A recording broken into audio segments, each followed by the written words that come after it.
Olá, e vamos entrando aqui em mais um diálogo. Você que está visitando aí, passando pelo YouTube, caiu aqui no nosso canal, seja muito bem-vindo. Meu nome é Lilian e as discussões normalmente acontecem em torno de diálogos sobre a educação infantil, sobre esses professores, sobre essa comunidade do contexto educativo. Então a gente traz assuntos que permeiam esse processo de desenvolvimento das crianças. Muitos assuntos são tratados por aqui. Hoje, particularmente, especificamente, nós vamos estar conversando um pouquinho para um grupo restrito de professores, mas se você está visitando, com certeza pode aí participar desse diálogo e, se possível, deixar aí os seus comentários, tá certo? Mas nós estamos no estudo em torno de regras e limites, e aí resgatando um pouquinho, quando a gente fala de regras e limites, dá aquela impressão de que vai acontecer mágica para que aquela dada criança se perceba assim de imediato. E olha que coisa fantástica que a gente está colocando aqui, né? Com que ele se perceba. O processo de desenvolvimento da criança está para que ela se descubra, está para que ela se perceba. Isso é um processo. A gente fala muito de processo, mas quando a gente encontra uma criança um pouco mais desafiadora, que traz algumas questões pra gente, a gente já quer resolver de imediato. É lógico que a gente quer resolver, mas também requer um estudo da nossa parte, requer um olhar, requer olhar para esse desenvolvimento, né, para essa fase da infância. Então muitas coisas eles precisam viver. Então a gente vai deixar fazer o que quer? Não, não é isso.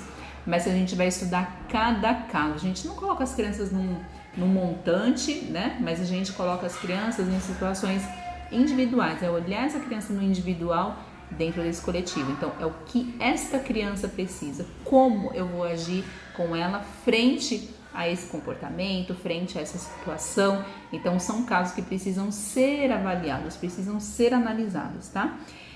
E hoje a gente vai estar falando um pouquinho sobre essas mordidas, as mordidas infantis, o que elas significam. E a gente vai estar em torno assim do que a Silvia Bicudo levanta. Ela vai dialogando e vai trazendo alguns pontos que a gente vai estar colocando aqui. Mas quando a gente fala em mordida, né, é algo muito preocupante. A gente que está aí nesses espaços coletivos, são os professores, a gente tem essa relação direta com as crianças e com as famílias. Então a gente logicamente vive essas situações de mordida com as crianças e que consequentemente afeta, impacta de forma muito forte, assim, posso dizer, essas famílias. Então, às vezes, para esse adulto que cuida dessa criança dentro da escola, já é algo muito difícil. Já é algo que precisa ali estar retomando, estar revendo, estar refletindo, né, sobre o que é essa mordida, por que esse menino morde, o que de fato é. Será que eu sigo a linha de raciocínio do que dizem aí fora, que é uma forma de comunicação da criança? O que é isso? Né? Então, se pra gente já tá ali dentro de um campo de estudo, imagine para os pais, né? Então, ou seja, os pais eles não estão dentro daquele ciclo de refletir o que é a mordida, ele apenas não quer que o filho dele seja mordido, e a gente encontra esses vários desafios nessas relações, né? Então, ou seja, a mordida vai acontecer? Ela vai acontecer, né? Ela é um fato, ela existe, ela está ali presente nesse processo da criança, e a gente vai conversar um pouquinho sobre isso. Mas como lidar com tudo isso? Hoje a gente não vai falar como lidar com as famílias, né? Mas a gente vai falar um pouquinho sobre essa mordida. Então a gente sabe que no senso comum, olhando ali para o senso comum, que a Silvia Bicudo fala olhando assim, no senso comum, a mordida é uma forma de comunicação. Então, ou seja, a criança ela não tem ainda essa linguagem oral, né, formada, então ela vai reagir dessa determinada forma. Ela vai morder o colega, por exemplo, para conseguir um brinquedo. Então, eu diria até que é o dito popular, né? No dito popular, no senso comum, a mordida ela está muito relacionada à forma de comunicação. A gente vê isso nos relatórios, né, de educação, então, às vezes até para dar um feedback para as famílias, né, a gente fala, olha, é uma forma de comunicação, como ele não sabia pedir o brinquedo, ele foi e mordeu. Tá errado? Não, não tá errado, mas é só pra gente colocar que existem processos que antecedem, né? Então, ou seja, lógico que quando a gente recebe uma família, a gente não vai ficar dando uma aula para ela, vai falar, olha, vamos refletir sobre a mordida, né? A gente quer apaziguar a situação e Enfim, a gente não vai parar ali para aprofundar um pouquinho sobre isso, tá? Mas, e a gente está aqui para conversar um pouquinho sobre o que é, né? Como que se dá. E a gente voltando um pouquinho, né? A gente pegando esse bebê bem novinho, o que acontece quando o bebê é pequenininho ali, vamos colocar menor de 6 meses, né? Desculpa. Porque os menores de 6 meses, eles são muito mais dependentes desse adulto. Para quê? Para fazer a leitura por ele, né? Então, o bebê, vamos colocar menor de 4 meses, né? Porque vocês estão tão espertas hoje que colocar menor de 4 meses, o que ela espera? Que esse adulto faça a leitura. Então, ou seja, o recém-nascido ali, ele chora, né? Ele usa o choro para comunicar a fome, para comunicar o sono, para comunicar que está molhado, que tem uma necessidade fisiológica ali acontecendo, ou que ele está com alguma dor. É uma forma de exprimir esse sentimento, né? E uma forma de solicitar para o outro, porque ele não consegue fazer sozinho. Eu estou com fome, vou chorar, né? Então, é uma reação também muito nata aí do ser humano, né? É uma forma de defesa. Eu preciso urgente da comida, como é que eu vou ficar com fome? Então, o corpo, ele se manifesta, e a manifestação vem, né, ali do recém-nascido, dos bebezinhos, vem através desse choro, né? Então, ali, qual é o papel do adulto? É ir fazendo a leitura. Só que como essa leitura vai sendo feita? A partir do vínculo. Então, por exemplo, se eu tô com uma pessoa aqui do meu lado, eu não vou conseguir fazer a leitura dela assim de imediato, né? Vai depender de toda uma situação, de uma relação, de uma convivência, e assim é a relação desse pai, dessa mãe, desse cuidador da criança com aquela criança. À medida que convive, a mãe já, opa, tá com fome, opa, tá com sono, é isso aqui, né? Porque ela já consegue fazer a leitura do bebê. É interessante a gente firmar aqui, né, que esse bebê, ele tem uma dependência por esse adulto, para resolver situações, para resolver as questões por ele, porque ele precisa, não porque ele quer ser dependente, mas porque ele precisa desse adulto, né? E é importante a gente firmar aqui que essa dependência, ela gera, né, uma condição que, como eu posso dizer, como se esse adulto fosse a extensão, né, dela mesma. Então, ou seja, ela não consegue se sentir separada, única, um sujeito. Ela consegue se perceber pelo outro, né? Então, ou seja, o outro passa a ser parte dela mesma. Ela não consegue se individualizar, vamos dizer assim, né? Então, é importante a gente colocar isso. E à medida que esse bebê vai crescer, né? Então, à medida que esse bebê vai crescendo, esse adulto, logicamente, também vai se afastando um pouco, não no sentido de abandonar, mas no sentido de oferecer, até porque ele vai confiando mais nessa criança de que ele consegue. Então, ou seja, a gente acolhe o recém-nascido, a gente faz as coisas por ele porque ele não consegue, a gente precisa proteger essa criança, né? Nós não somos negligentes, a gente precisa cuidar, a gente precisa zelar, a gente precisa oferecer água, porque a criança não vai tomar água sozinha, ela vai chorar querendo água, se eu não der, né, eu vou estar sendo negligente. Então, eu vou acolher essa criança, mas à medida que ela vai crescendo, eu também vou depositando uma confiança e dizendo, né, de forma indireta ou direta, eu vou dizendo, você consegue, né? E aí, essa criança, a partir desse momento, é que ela vai se separando desse adulto, ela vai se percebendo enquanto sujeito único.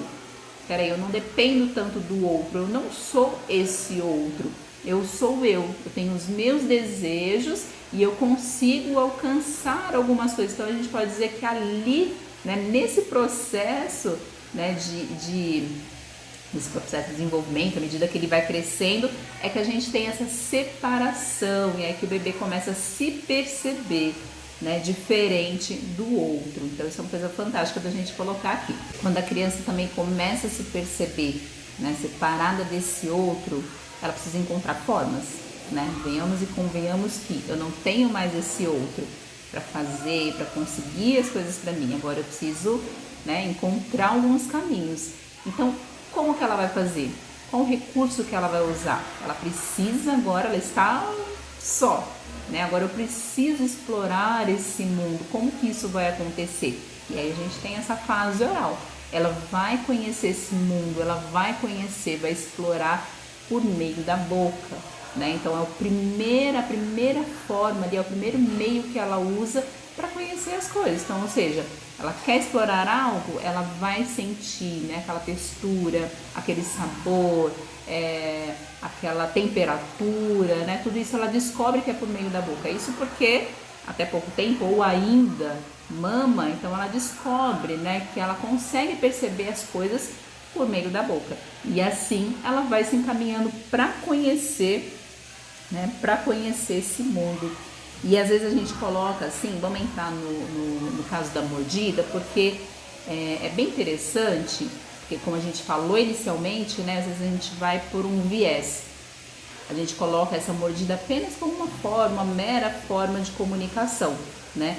Quando na verdade, se a gente está falando, né, que a partir do momento que ela se sente separada desse adulto, ela se percebe, né, não mais como parte desse adulto, mas como alguém, né, um alguém individual, alguém que tem as suas necessidades, alguém que tem os seus desejos e que pode, né, conseguir algumas coisas por conta própria, e ela começa a explorar esse mundo. Então, ou seja, por que a gente lança a mordida às vezes somente como uma forma de comunicação, né? E a mordida ela tá bem nessa ligação aí, nessa linha, a gente pode dizer. Então, ou seja, a mordida a gente pode colocar, então, eu não estou falando por mim, né? A gente estuda para a gente transmitir, para a gente compartilhar, para a gente refletir. Então, ou seja, a gente está dentro dos estudos aí da Silvia Bicuro, de reflexões que ela traz.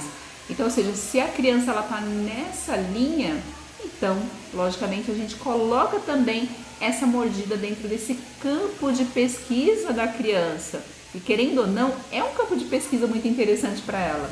Por quê? Eu vou morder esse outro, né? Não sei se vocês já repararam, com certeza vocês já fizeram essa análise, né, para tentar alguns caminhos aí.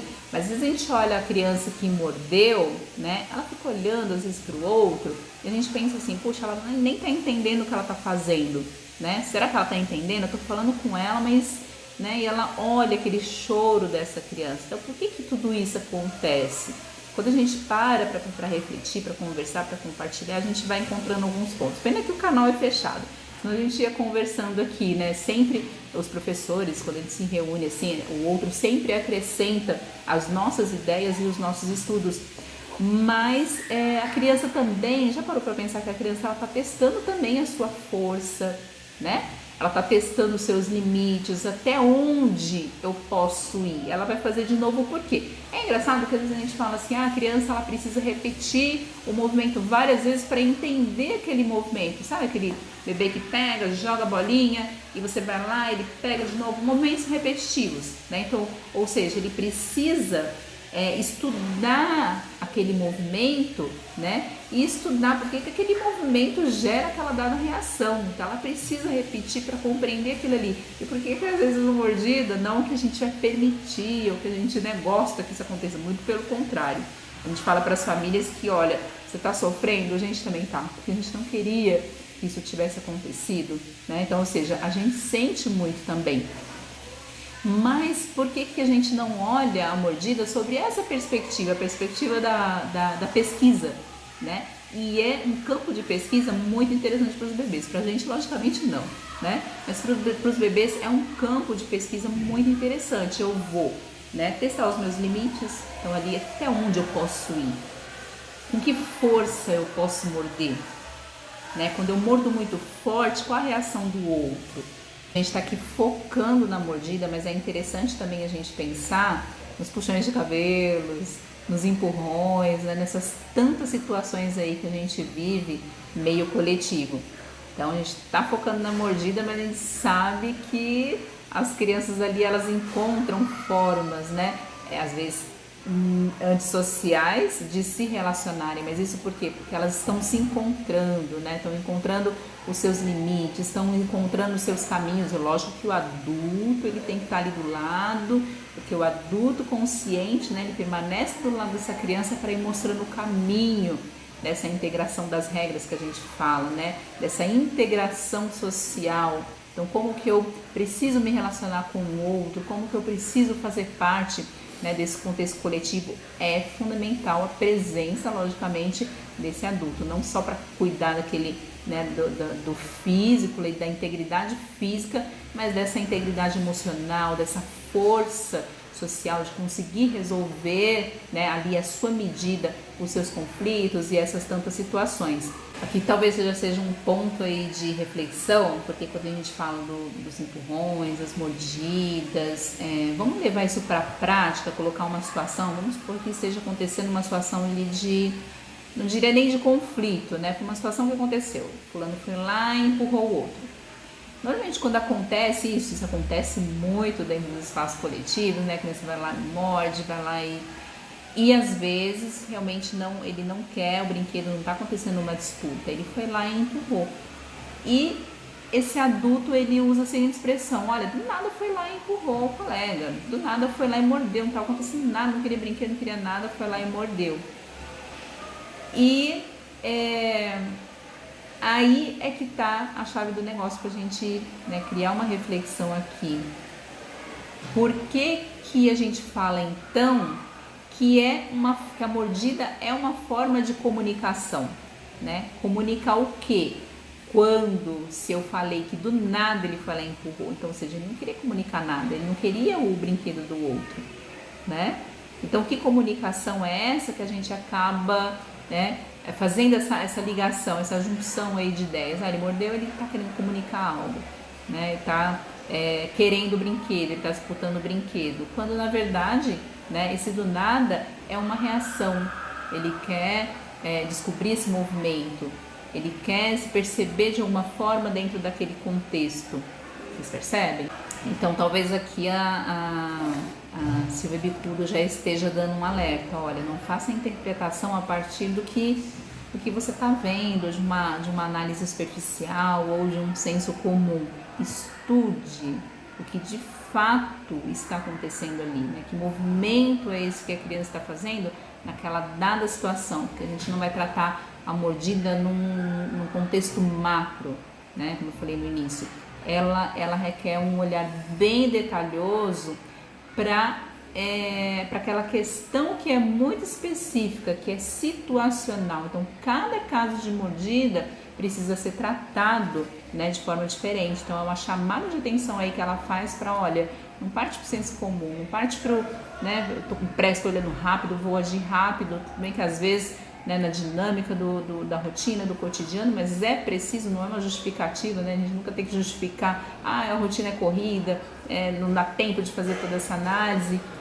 Quando a gente fala isso, é hora de parar e falar assim: peraí, por que eu tô falando isso? Por que tá corrido? Então, já vamos anteceder, vamos deixar a mordida um pouco de lado e vamos tratar essa rotina aí, porque a rotina não tem que ser corrida, né, levada de qualquer forma. A gente sabe que às vezes acontece, mas, gente, no máximo que a gente puder exercitar, né, essa tranquilidade na rotina, para que a gente consiga também fazer a leitura de um todo, porque são essas questões situacionais, essas questões das relações que são foco na educação infantil, né? Essas relações, essas interações que aparecem lá como base, como eixo estruturante da educação infantil. Se ela é um eixo estruturante, essas interações, essas brincadeiras, então tudo que acontece nessas interações, nesse movimento cotidiano, né, nessa vida de creche, nessa vida coletiva, que precisa ser estudado. Então esse é o papel do professor, de pegar essas, né, com a pinça e lá retirar, peraí, isso aqui precisa ser estudado, precisa ser analisado. E às vezes as coisas, quando a gente fala assim, estudado, analisado, a nossa prática, ela já é um estudo. A gente está em um constante movimento de estudo. E isso se a gente tiver um olhar apurado para todo momento estar refletindo sobre aquilo. E aí a gente tem as documentações de diário de bordo, ou seja, toda a documentação aí que nos ampara para levar essa reflexão para o papel. Que a partir do momento que a gente, né, senta, se debruça num papel ali com uma caneta, a gente, né, ou no computador, a gente revê essa nossa prática, revê algumas condições, a forma de que, né, então até hoje eu agia dessa forma, eu comecei a perceber isso, olhando, né, detalhadamente para dada criança ou para dada situação. Esse é o nosso papel, né, é o nosso papel. Então isso que a gente está fazendo aqui é um movimento contínuo que a gente tem que fazer lá no chão mesmo, né? É lá no chão mesmo que a gente faz esse movimento contínuo, tá? Vou colocar um outro trecho que ela coloca. Há, por exemplo, situações nas quais a mordida pode ser facilmente relacionada a algum acontecimento do presente, como uma disputa do brinquedo ou por uma tensão. Sim, né? A gente falou lá, olha, não está relacionado só à forma de comunicação, só a forma de comunicação, mas é uma forma, né, também dela se expressar. Então, ou seja, ela pode ser muito pontual, eu quero aquele brinquedo agora e ele precisa acontecer, então eu vou, né, ter isso a todo custo, ou uma mordida ou um empurrão, eu vou agir. Por isso é importante, a gente sempre reforça a presença desse adulto, né, para fazer a leitura antes, às vezes, das coisas acontecerem. Então eu conheço suficientemente, por exemplo, o Bernardo, para entender que, poxa, ele vai encontrar dificuldade, não que eu vá resolver por ele, mas eu já vou ficar bem atenta para que não aconteça uma mordida. Peraí, se ele ficar um pouco mais nervoso, vai rolar alguma coisa. Então ele vai ter um diálogo ali com o amigo, né? Ou de impulso, ele já vai querer puxar e eu vou estar ali de plantão, falar, opa, Bernardo, olha só, vamos rever isso aí, né? Você quer o quê? Posso te ajudar, né? Então esse adulto está sempre por ali. Então, ou seja, é uma situação que acontece ali no imediato ou não, né? E a gente encerra colocando isso, ou não. Então, às vezes pode ser situações, a mordida, ela pode ser reflexo também de situações que a criança não consegue compreender, tá? De situações que a criança não consegue compreender. Então, ela vai reagir de uma data forma, porque está mexendo com o emocional dela. Então, existe uma sensação, um sentimento ali que precisa ser colocado para fora. E como que isso vai ser colocado para fora? Eu vou reagir, eu vou tirar aquela angústia de mim. E isso normalmente vem pela mordida, né? Vem por estas ações consideradas agressivas, mas que não é agressiva. Em um outro momento a gente pode falar um pouco melhor sobre isso. Mas é legal também a gente fazer uma análise. Quando acontece muita mordida, a gente faz uma análise dessa criança, né? Junto à família, a gente já vai sondando algumas coisas, mas pode partir também de uma situação de casa, mudança de casa, né? Uma chegada de um irmão, ou a chegada de um cachorro, né? Porque, ou seja, ela pode ser tanto frustrante, né? Ela pode ser uma sensação negativa. E é legal a gente pensar também nessa sensação positiva. Às vezes a criança morde, tem alguma reação, né? E isso parte do impulso, às vezes porque ela está muito alegre. Isso pode acontecer. Então, às vezes eu estou muito alegre, eu vou lá e mordo. Eu já presenciei situações assim, né? A criança está super empolgada, emocionada, né? Está excitada, ela vai virar para o lado e vai... Tanto que vocês... acredito, já tenham vivido isso também, estamos entre professores, o que já não aconteceu com todo mundo, né? São situações aí bem similares, mas as crianças estão brincando, de repente, do nada, pá, mordeu, ou do nada aí, né? De repente, pá, mordeu, mas ela tá super excitada, ela tá contente, aquilo ali, aquela adrenalina, ela precisa ser colocada para fora, né? Isso é bem interessante da gente pensar. E também colocar essas situações aí a qual ela não consegue resolver, está mal resolvida, né? Uma separação dos pais, mudança de casa, algo que está deixando ela tensa, ela não sabe resolver, não sabe falar, né? Tá vivendo, e viver gera sentimentos, né? Bem interessante de a gente pensar, tá certo? A gente fica por aqui, obrigada pela escuta aí de vocês, né, pela participação. Fiquem com a gente aí pelo canal, vira e mexe, a gente deixa aí um diálogo, abre uma discussão. Super beijo para vocês, até a próxima.